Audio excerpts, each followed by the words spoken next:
오늘 우리가 함께 살펴볼 이야기는 마태복음 17장에 나오는 어찌 보면 좀 당황스러운 한 장면입니다. 바로 제자들의 실패 이야기인데요.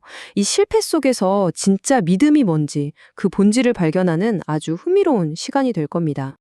자, 그럼 오늘 우리가 어떤 순서로 이 이야기를 파헤쳐 볼지 한번 볼까요? 먼저 제자들이 왜 실패했는지 그 미스테리한 실패를 들여다볼 거고요.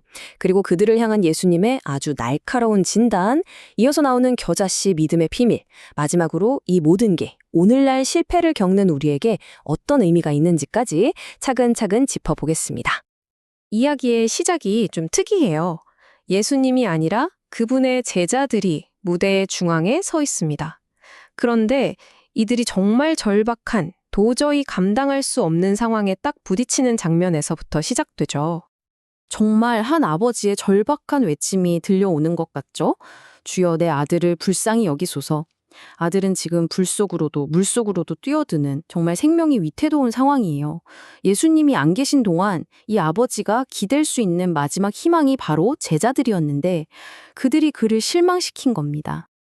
근데 여기서 진짜 이상한 점이 있어요. 왜냐하면 마태복음 10장을 보면 제자들은 이미 귀신을 쫓아내는 권능을 받았거든요.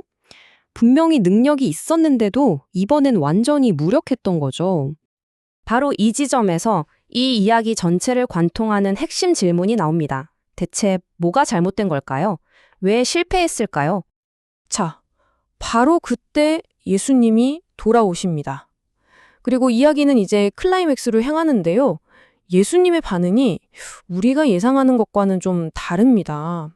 굉장히 혹독해요. 보통 이럴 때 괜찮다, 다음엔 잘할 수 있을 거야, 이런 격려를 기대해야 하잖아요.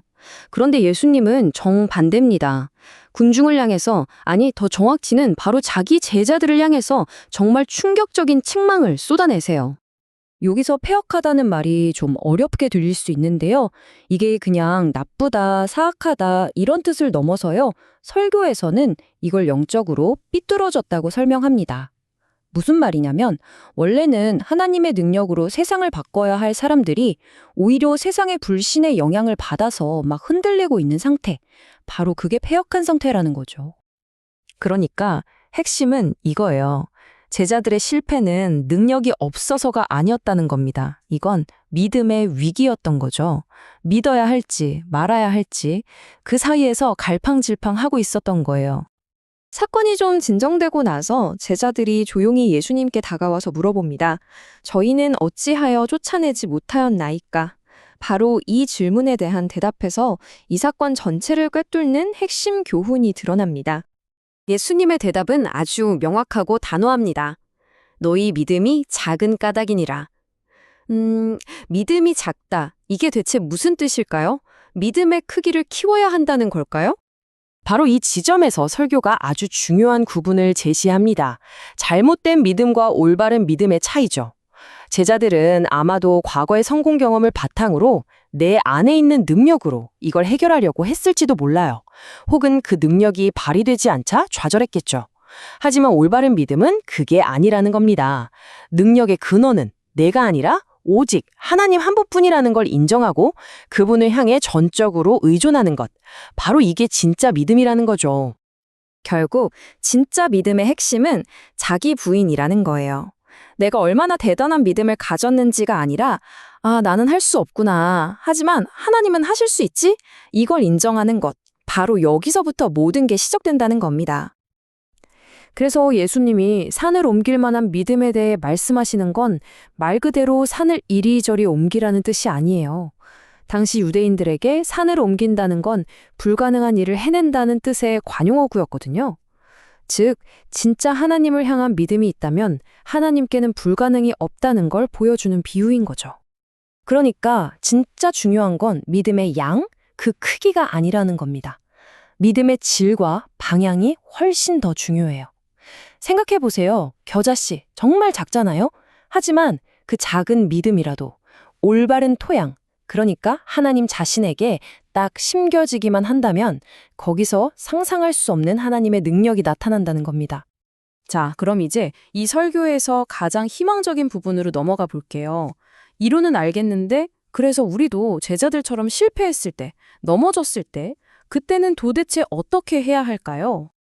여기서 예수님의 행동을 자세히 보세요. 제자들을 호되게 꼬집으셨지만 그걸로 끝내지 않으셨어요. 그들을 외면하거나 버리지 않으셨다는 게 정말 중요합니다. 오히려 실패한 그들에게 그 아이를 내게로 데려오라고 명령하시죠. 이게 뭘 의미할까요? 실패 속에서도 다시 일어설 기회, 회복의 길을 열어주시는 겁니다. 그래서 설교는 우리에게 아주 명확하고 실질적인 길을 보여줍니다. 첫째, 실패를 끝이라고 생각하지 말고 오히려 예수님께 돌아가 배울 수 있는 기회로 삼으라는 것. 둘째, 내가 해봐야지 하는 자기 의존을 내려놓고 철저히 하나님을 의지하는 연습을 하라는 것. 마지막으로 더 큰 믿음을 갖겠다고 애쓰는 대신 하나님이라는 올바른 대상을 향한 믿음을 구하라는 겁니다. 자, 오늘 이야기의 핵심 꼭 기억해야 할 것들을 정리해 볼까요? 능력의 원천은 내 믿음이 아니라 하나님이시라는 것. 믿음은 그 능력을 끌어오는 통로일 뿐이라는 것. 그러니까 실패를 두려워할 필요가 없어요. 예수님은 그 안에서 은혜와 성장을 주시니까요. 결국 우리의 목표는 위대한 믿음을 갖는 게 아니라 위대하신 하나님을 믿는 겁니다. 그리고 이 모든 이야기는 마지막으로 우리 각자에게 아주 중요한 질문 하나를 던집니다. 내 인생 앞에 놓인 저 불가능해 보이는 산 앞에서 나의 믿음은 과연 어디를 향하고 있을까요? 나 자신을 믿고 있나요? 아니면 하나님을 믿고 있나요?